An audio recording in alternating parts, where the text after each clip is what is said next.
All of you mute mute mute करो सब कोई। मेरा आवाज क्लियर आ रहा है? मेरा Yes, आवाज sir. आ रहा है ना? Okay, so now for the lagging power factor already we have calculated E2। हम लोगों ने E2 फाइंड आउट कर लिया, ठीक है। अब E2 फाइंड आउट हो गया तो you know that the formula, हम लोग को फॉर्मूला पता है ना, percentage voltage regulation. Percentage voltage regulation का जो फॉर्मूला मैंने अभी बताया क्या था, now this is E2 minus V2 divided by E2 into 100, ठीक है। अब यहाँ पर जो हम लोगों ने E2 कैलकुलेट किया है उस E2 को यहाँ पर निकालेंगे, उसको पुट करेंगे तो हम लोग का वोल्टेज रेगुलेशन निकल जाएगा, जो भी हम लोग निकालना चाहेंगे, ठीक है। यहाँ से हम लोग आसानी से निकाल सकते हैं। तो ये तो मैंने बता दिया कि यहाँ से हम लोग ये कैलकुलेशन करके निकाल सकते हैं, लेकिन क्या फेजर डायग्राम के थ्रू से बना सकते हो, मैं ये पूछना चाहता हूँ। फेजर डायग्राम के थ्रू से भी हम लोग इसको निकाल सकते हैं, ठीक है। थोड़ा एक लेंथी कैलकुलेशन होगा। यहाँ पर जो मैंने कैलकुलेशन बताया वो सिंपली क्या था, V2 था, I2 था, E2 था, हम लोग वहां से निकाल लिया, ठीक है। लेकिन कोई बोले कि बाबू फेजर डायग्राम से इसको बना सकते हो क्या, फेजर डायग्राम से क्या कैलकुलेट कर सकते हो E2 को, तो how to calculate by using the phasor diagram, this is very important again. How to calculate E2, हम लोगों ने E2 कैलकुलेट किया, वो सबको समझ में आया। अभी जो हम लोगों ने जो E2 को कैलकुलेट किया, जो V2 I2 लेगिंग के लिए ये कॉन्सेप्ट था, वो कॉन्सेप्ट सबको क्लियर है? यस, अभिषेक भारती क्लियर है ना अभी जो बताया, ठीक है। तो अभी जो, हाँ, अभी यदि मैं सेम चीज को यदि मैं पूछता हूँ कि भाई वोल्टेज रेगुलेशन जो निकाले हो उसको यदि कोई बोले कि बाबू फेजर डायग्राम से क्या निकाल सकते हो, how to calculate this E2 and how to find out the phasor diagram by using phasor diagram, है ना। तो फेजर डायग्राम समझने से पहले एक्चुअली हम लोगों को फेजर डायग्राम का कॉन्सेप्ट समझ में आना चाहिए, है ना। Phasor diagram, using phasor diagram. अब फेजर डायग्राम का कॉन्सेप्ट तुम लोग को क्लियर है कि नहीं है? चलो अभी यहाँ से पता चल जाएगा फेजर डायग्राम का कॉन्सेप्ट। तो मैंने क्या कहा था, फेजर डायग्राम जो हम लोग को ड्रॉ करना है, ठीक है। तो देखो हम लोग के पास क्या क्या आया था, तुम लोग देख ही रहे हो, हम लोग क्या क्या निकाला था। ये V2, एक मिनट, V2 इजिकल टू ये V2 प्लस J0, ये सब हम लोग अभी अभी पढ़ लिए। E2 इजिकल टू क्या था, V2 और प्लस क्या था बोलो, I2 और ये RE2 और प्लस JXE2, यही सब है ना। तो ये सब क्लियर है। तो यदि हम लोग बात करते हैं कि फेजर डायग्राम से बताइए बाबू, तो अब क्या कीजिएगा। तो you know that in case of phasor diagrams we just taken V2 as the reference. हम लोग क्या करते हैं, V2 को यहाँ पर रेफरेंस लेते हैं।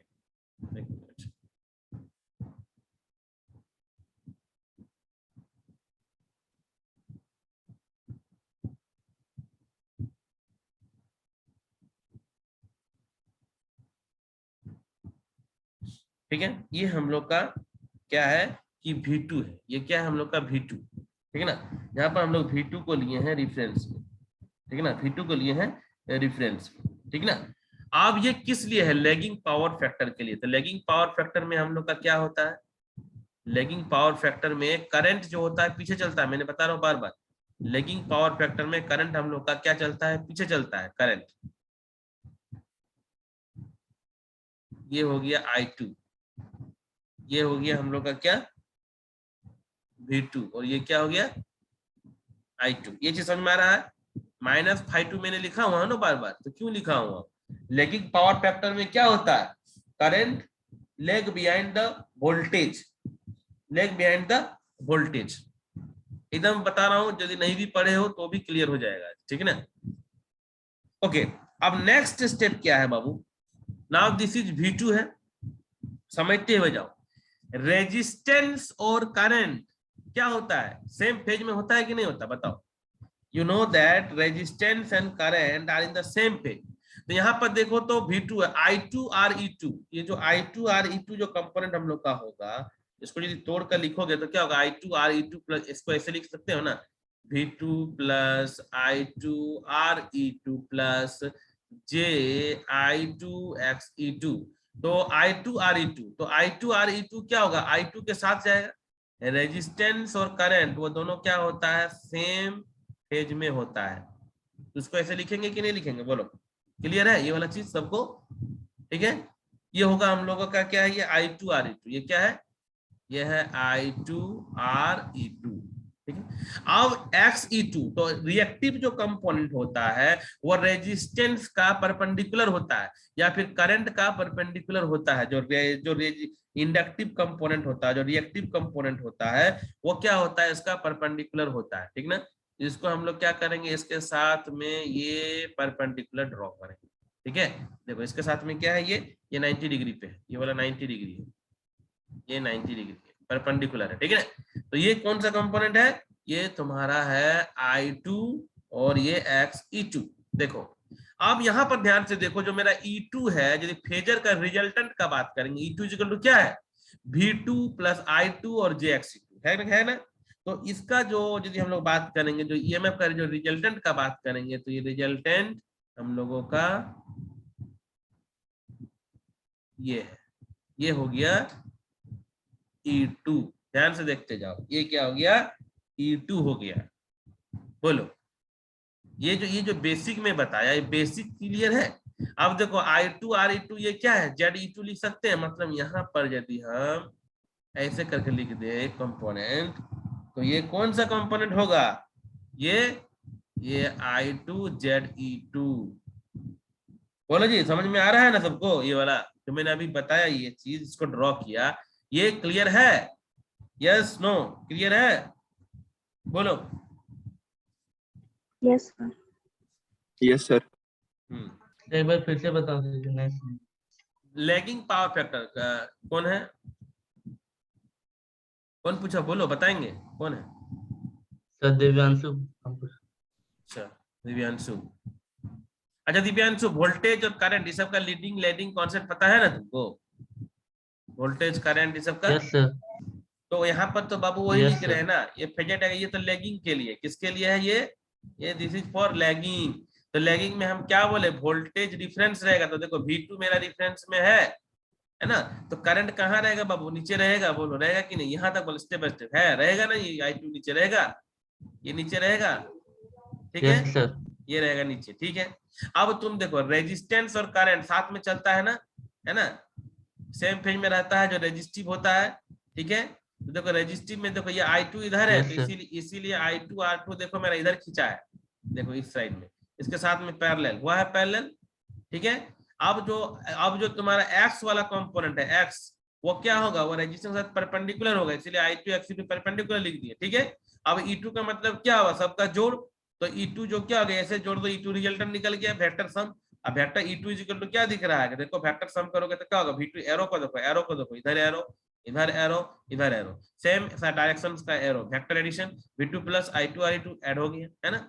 अब इसको हम लोग बीच में लिख सकते हैं, जो इंपेडेंस निकालने के लिए I2ZE2, क्योंकि E2 इक्वल टू क्या लिखते हैं, V2 प्लस I2ZE2, ये भी लिख सकते हैं, ठीक है। ध्यान से देखते जाओ, इसको मान लेते हैं कि ये तुम्हारा O है, ये मान लेते हैं कि तुम्हारा ये पॉइंट C है, इस पॉइंट को मान लेते हैं कि A है, ठीक है। अब हम लोग का ऑब्जेक्टिव क्या है पता है, हम लोग का अब ऑब्जेक्टिव है, जानता है क्या, E2 निकालना। हम लोग का ऑब्जेक्टिव है अब E2 निकालना, मतलब वो पहले जो निकाले तो वैसे भी निकाल सकते हो, लेकिन फेजर से हम बता रहे निकालने के लिए। देखो मैं एक चीज बता रहा हूँ तुम लोग, जो बहुत इंपॉर्टेंट है, हमेशा काम देगा तुम लोग को, जो भी ब्रांच हो, ठीक है। फेजर उजर ड्रॉ करना, ये सब बेसिक चीज है, हमेशा काम देता है, तो इसीलिए जो कि है सीख लो, तो तुम लोग को हमेशा ये बेनिफिट ही रहेगा। थोड़ा डिटेल हो जा रहा है, लेकिन ये सब जरूरी भी चीज है। एक बार कहीं भी तुम लोग को फेजर उजर ये सब ड्रॉ करना, वोल्टेज करंट ये सब का रिलेशन हमेशा तुम लोग का यूज होगा लाइफ में। तो ये जो मैं बता रहा हूँ, ये क्लास बहुत इंपॉर्टेंट है, इसको थोड़ा ध्यान से यदि सीख जाते हो तो तुम्हारा सोचो कि बहुत अच्छा क्लास तुम लोग के लिए हो जाएगा, ठीक है। तो इसमें मैथमेटिक्स ही अभी हम तुम लोग को बताने वाले हैं, सिंपल पाइथागोरस थ्योरम, यही सब तुम लोग का यहाँ पर मैथमेटिक्स कैलकुलेशन होगा। देखो इस चीज को करने के लिए सिंपली हम लोग क्या करेंगे ना, कि इसको एक्सटेंड करेंगे। देखो इस पॉइंट को एक्सटेंड करो, इसको एक्सटेंड करते जाओ, और इस सी पॉइंट से यहाँ पर एक परपेंडिकुलर ड्रॉ करो, ठीक है, एक परपेंडिकुलर ड्रॉ करो, इस पॉइंट को एक्सटेंड करो, क्योंकि हम लोग को जो जो चीज निकालना है वो ऐसे ही निकलेगा, ठीक है। और यहाँ से फिर एक परपेंडिकुलर ड्रॉ करो, यहाँ से ये वाला पॉइंट, ठीक है। ध्यान से देखो, इसको D मान लो, इसको B मान लो, इसको C मान लो, C, ठीक है। अब देखो ये वाला phi2 है, तो ये वाला भी phi2 होगा, ये वाला भी पैरेलल जो है phi2 होगा, ठीक है। ये 90 है, ये वाला तुम्हारा 90 माइनस phi2 होगा। मैथमेटिक्स का थोड़ा सा कॉन्सेप्ट है, 8 क्लास का, 8 क्लास में जो मैथ पढ़े हो ना, वही वाला मैथ यहाँ पर थोड़ा सा यूज हुआ है, ठीक है। अब देखो यहाँ पर, अब यदि हम लोगों को कैलकुलेट करना है क्या E2, तो E2 क्या है बाबू, देखो तो OC, हम लोग को E2 ना चाहिए, वो E2 क्या है, देखो तो, देखो क्या है, OC है, OC ना चाहिए, देखो बाबू OC चाहिए, तो OFC, मतलब ये वाला राइट एंगल ट्रायंगल लेंगे तो हम लोग निकाल सकेंगे OC, मतलब फ्रॉम ट्रायंगल OFC, ध्यान देना, तो OFC क्या है बाबू, पाइथागोरस थ्योरम सबको पता होगा ना, OC square is equal to, बोलो OF का स्क्वायर और प्लस बोलो CF का स्क्वायर, है ना, FC का स्क्वायर। हाँ। तो लेकिन हम लोगों के पास वैल्यू निकालना होगा, देखो OF क्या है, देखो तो टुकड़ा टुकड़ा करके देखो, OF क्या है, देखो तो OA, देखो ध्यान से, OA प्लस AD और प्लस DF, ध्यान देना, क्योंकि हम लोगों को OA पता है लेकिन इसका वैल्यू पता है, इधर नहीं पता है, ध्यान से समझो, बहुत बेसिक है, बहुत बेसिक, ठीक है, बहुत ही बेसिक है। तो हम लोगों को यहाँ पर क्या है, मैं सिंपल 2 मिनट में बता दे रहा हूँ, सिंपल मैथमेटिक्स से, ठीक है। तो यहाँ पर हम लोग OF इजिकल टू क्या लिख सकते हैं, OA प्लस AD और plus DF whole square plus CF, ये CF क्या है, देखो तो CF, ये CF कैसे निकालेंगे हम लोग CF को, ये G है, ये G मान लेते हैं इसको, ठीक है। तो हम लोग जो है ये CF कैसे निकालेंगे, तो CF को निकालने के लिए यदि हम लोग CG, मतलब ये CG से हमको यहाँ तक माइनस कर देते हैं FG को, तो हम लोग को ये वाला ऊपर वाला निकल जाएगा, है ना, जिसको हम लोग क्या करेंगे, CG का और CG, एक मिनट, CG माइनस FG का होल स्क्वायर, ठीक है। अब देखो तुम लोग के पास सारा वैल्यू आ गया, तो अपने खुद से देखो आ जाएगा। OA क्या है, V2 है, देखो ध्यान से, है ना। अब तुम क्या चाहिए AD, तो देखो AD को देखो तुम, AD को यहाँ पर टुकड़ा सा निकालो, यहाँ निकालो, टुकड़ा टुकड़ा करके निकालो, ठीक है। ये देखो तुम्हारे पास क्या है, phi2 है, ध्यान दो बाबू, ठीक है। ये वाला वैल्यू पता है, I2 है और RE2 है, तो ये वाला तुम्हारा तुमको पता है कि ये वाला हाइपोटेनियस होता है, ये वाला क्या होता है, सामने वाला क्या होता है, परपेंडिकुलर होता है, ये तुम्हारा बेस होता है, बोलो, है ना।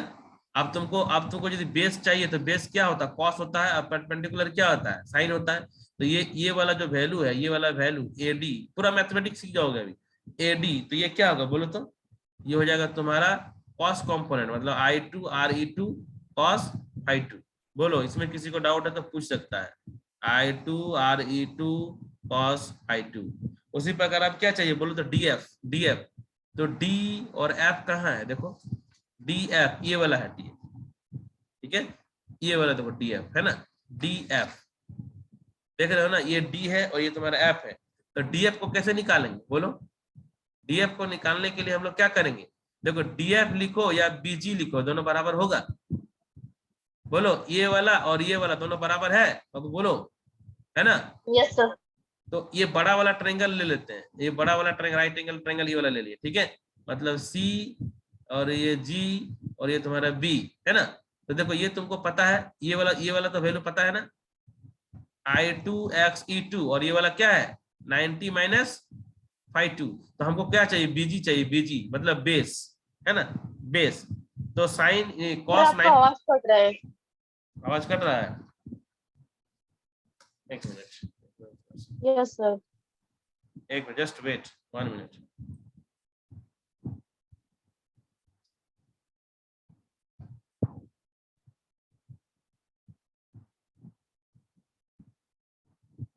अच्छा ठीक है, ये तुम लोग को फेजर ये समझ में आ रहा है, ये जो मैं फेजर बता रहा हूँ सबको समझ में आ रहा है,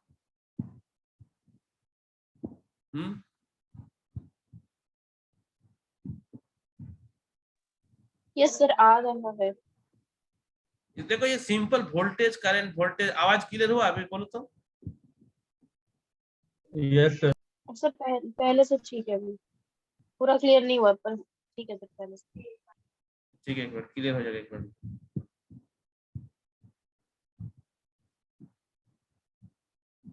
अब क्लियर हो जाना चाहिए, बोलो अब क्लियर है, आवाज साउंड क्लियर है Yes, ना? sir. Yes, sir. Yes, तो sir. देखो देखो बाबू, अब यहाँ पर V2 I2 RE2, अब ये DF, तो DF मतलब ये BG है, पैरेलल लाइन है, पैरेलल है ना, DG और DF और BG एक ही चीज है। तो ये I2 X E2 ये वाला है, तो ये वाला क्या होगा बोलो तो? ये होगा तुम्हारा I2 X E2 I2 X E2 cos 90 minus cos 90 minus phi2 है ना। cos 90 माइनस थीटा क्या होता है बोलो? sin थीटा होता है ना। I2 Sin X theta. E2 sin ये तुम्हारा phi2 का होल स्क्वायर हुआ, प्लस ध्यान देना plus CG C and G, तो CG ये वाला क्या होगा? What is this CG? ये वाला क्या होगा? ये क्या है? ये परपेंडिकुलर है, होगा ना। इसको क्या लिखेंगे? Yes, sir. I2 X E2, ये क्या लिखाएगा? परपेंडिकुलर है sin 90 minus phi2, 90 minus phi2 नहीं लिखा है यहाँ पर, शायद जगह का है 90। सो sin 90 माइनस थीटा क्या होता है? cos थीटा होता है। तो I2 X E2 तो को लिखा जाएगा cos phi2, ठीक है। अब FG देखो, FG F और ये तुम्हारा G, ये FG कौन वाला है? ये वाला है, देखो तो है, ये वाला है, देखो तो ये वाला, बहुत छोटा चीज है बाबू। ये वाला और ये वाला दोनों बराबर है नहीं है क्या? देखो तो ये दोनों बराबर नहीं है क्या? ये BD और Yes, sir. ये दोनों बराबर है, तो ये वाला ट्रायंगल में तो हम ये वाला आसानी से निकाल सकते हैं ना, ये वाला DB नहीं निकाल सकते क्या? DB इसको निकाल सकते हैं। ये क्या है? ये तुम्हारा है I2 RE2 sin phi2, ठीक है। तो देखो अब तुम लोग को समझ में आ गया होगा, जो उधर हम लोग निकाले थे वही सेम चीज इधर आया। देखो तो उधर जो E2 निकाले थे वो सेम चीज यहाँ फेजर डायग्राम से आया कि नहीं आया? देख लो, आया सेम चीज जो हम लोग उधर निकाले थे ना, इस फेजर डायग्राम से देखो सेम चीज को निकाल लिया। अब परसेंटेज वोल्टेज रेगुलेशन निकालना रहेगा, तो फिर वही बात हो गया E2 minus V2 divided by E2 into 100। तो ये फेजर डायग्राम से देखो हम लोग निकाल सकते हैं। देखो मैंने बहुत बेसिक से बता दिया फेजर डायग्राम, तुम लोग को लाइफ में कभी भी करंट वोल्टेज ये सब खींचना रहेगा, ड्रॉ करना रहेगा, तुम लोग कैलकुलेट कर सकते हो, ठीक है। मैंने बस यही सोच करके इसको बता दिया कि हमेशा काम आएगा, हमेशा काम आएगा, कभी न कभी ड्रॉ करना रहेगा। कुछ भी कॉन्सेप्ट वोल्टेज करंट का हम लोग का जो लीडिंग लैगिंग ये सब का कॉन्सेप्ट है, वो कॉन्सेप्ट को बस ध्यान में रखने से ही ये सब सारा चीज समझ में आएगा। तो हम लोगों ने देखा कि ये लैगिंग पावर फैक्टर के लिए वोल्टेज रेगुलेशन है, ठीक ना। अब यदि हम लोग बात करेंगे किस चीज के लिए? लीडिंग पावर फैक्टर के लिए, then how to calculate for the leading power factor. Leading power factor के लिए कैसे कैलकुलेट करेंगे for the leading power factor?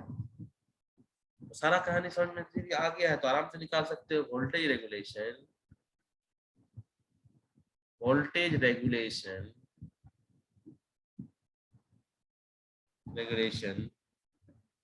at leading power factor।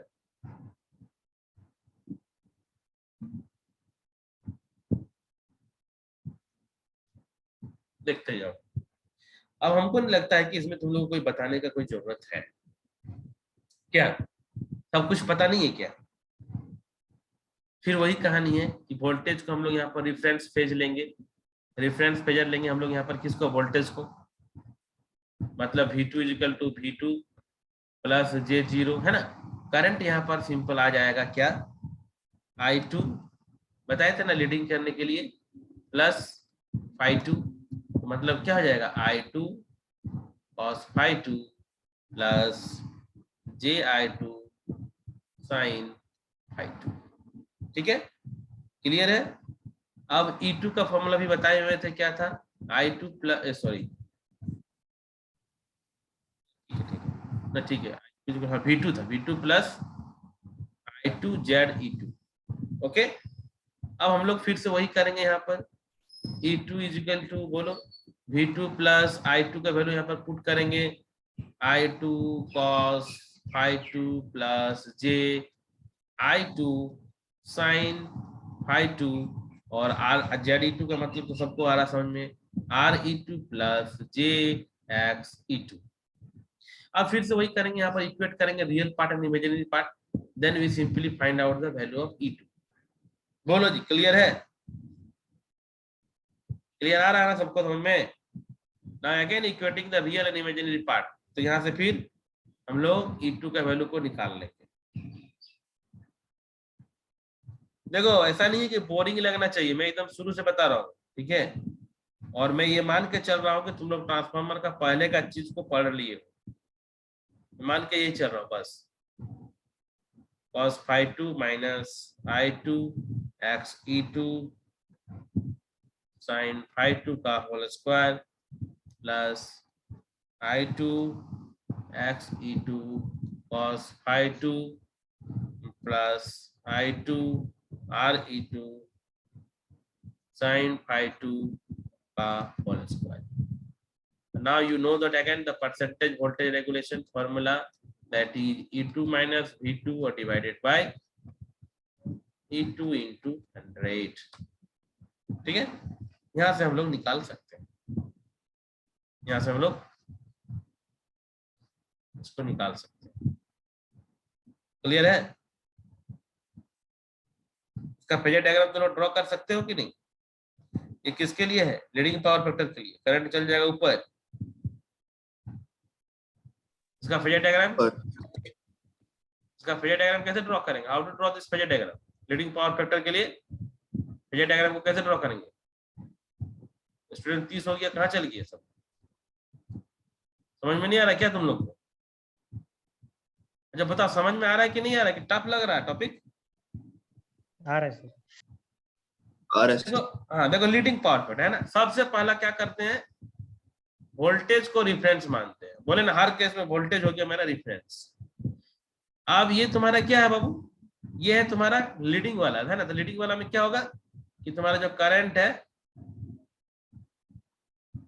वो आगे चलेगा, ये phi2। ठीक है, क्लियर होना चाहिए। आप बताएं क्या रेजिस्टेंस वाला करंट के पैरेलल होता है? तो रेजिस्टेंस वाला करंट के पैरेलल हो गया। देखो कुछ नहीं करना है, जो पढ़े हो बचपन से, मैंने एकदम बेसिक जो जान रहे हो उसी को याद रखना है बस, कुछ तो नहीं है। आप तुमको क्या बताएं कि एक्स E2 वाला इसका परपेंडिकुलर होता है, तो इसका परपेंडिकुलर ड्रॉ करो, इसका परपेंडिकुलर ड्रॉ कर दिए। देखो I2 x E2 है ना। अब जो E2 क्या था? E2 सबका जोड़ था, तो यहां से निकाल के खींचो इधर एकदम सीधा एकदम, ये हो गया तुम्हारा E2 है ना। अब ये I2 और I2 का क्या था? Z था, तो यहाँ से निकाल के ऐसे खींच दो, ये तुम्हारा क्या हो गया? I2 Z E2, I2 Z E2।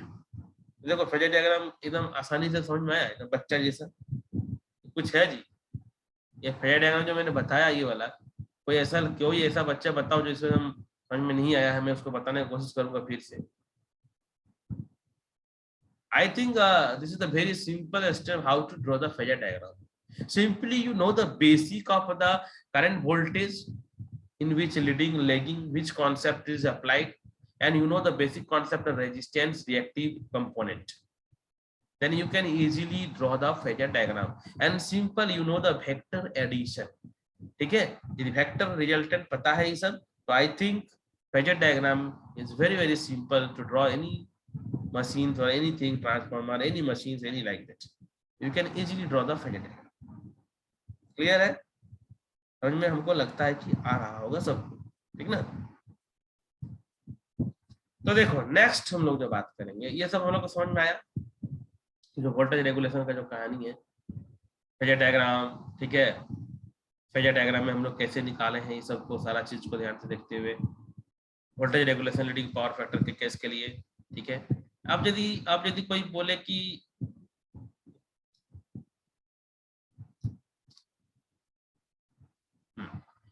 क्या बच गया, यूनिटी पावर फैक्टर है ना,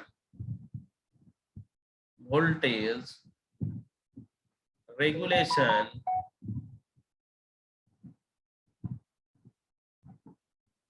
एट यूनिटी पावर फैक्टर।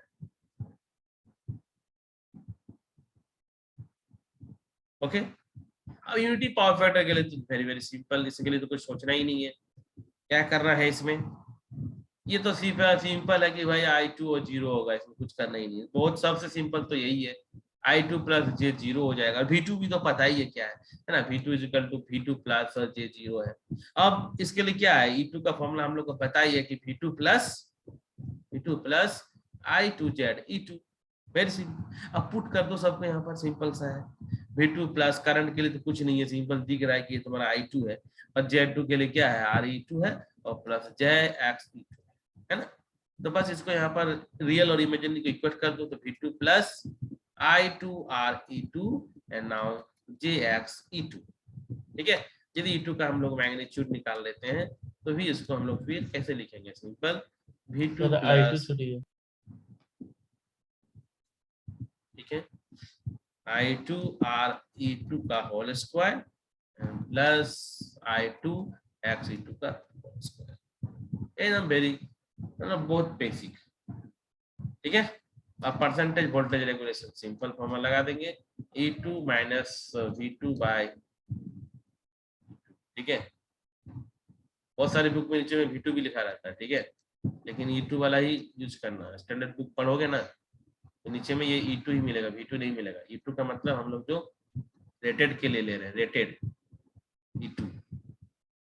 तो हम लोगों ने क्या देखा कि वोल्टेज रेगुलेशन, ये फॉर्मूला सब हम लोग निकाल रहे हैं different different loading condition, which type of load you are connected in your transformer, leading load, lagging load, unity types of load, unity power factor load.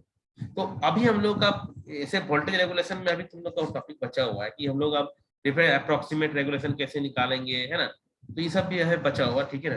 Approximate voltage regulation कैसे find out करेंगे लेकिन, और उसके बाद for zero voltage regulation में क्या होगा, maximum voltage regulation में क्या होगा, ये सब कंडीशन अभी है, ठीक है ना। तो ध्यान से समझने का कोशिश करो, अभी फिर से ज्वाइन करना है। और अभी मैं condition, zero voltage regulation, maximum voltage regulation, ये सारा कॉन्सेप्ट को जो है कि पूरा क्लियर करा दूंगा, ठीक है ना। तो यहाँ तक किसी को यदि डाउट हो रहा है कि जो आज का टॉपिक हम लोग मैंने शुरू किया कि वोल्टेज रेगुलेशन नाम का एक टॉपिक है ट्रांसफार्मर में, तो ट्रांसफार्मर का परफॉर्मेंस को पता करने के लिए उसका रेगुलेशंस मतलब उसका परफॉर्मेंस एनालिसिस, फ्लक्चुएशंस वोल्टेज का क्या क्वालिटी है, उस चीज को एनालिसिस करने के लिए वोल्टेज रेगुलेशन है। और वो टोटली डिपेंड करता है सेकेंडरी साइड में किस टाइप का लोड हम लोगों ने कनेक्ट किया है, उस चीज पे डिपेंड करता है, ठीक है। तो ये कहानी जो ये स्टोरी में जो बताया अभी ट्रांसफार्मर के बारे में, यहाँ तक किसी को किसी तरह का यदि डाउट है तो वो क्वेश्चंस अभी इसमें पूछ सकते हो। किसी को भी फेजर डायग्राम में ड्रॉ करना है, ये कैसे हो रहा है, कुछ भी देख लो एक बार ध्यान से, क्योंकि ये सब इम्पोर्टेंट है, बहुत इम्पोर्टेंट है तुम लोगों के लिए, इम्पोर्टेंट है मतलब बेसिक जानकारी के लिए, है ना। लेकिन खासकर अभी इसमें तो इलेक्ट्रिकल है नहीं, इलेक्ट्रिकल के लिए तो ये सब जान है, ठीक है ना। तो एक बार देख लो फिर से ध्यान से। और YouTube मेरा जो चैनल है उस चैनल को तुम लोग उसको यूज करके देख सकते हो, उसमें तुम लोग को जो भी भूल जाओगे उसमें वहां से मिल सकता है, ठीक है ना। देख लो ध्यान से, बोलो यहाँ तक क्लियर है सबको?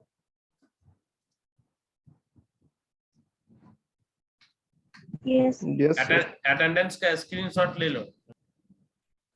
हाँ सर।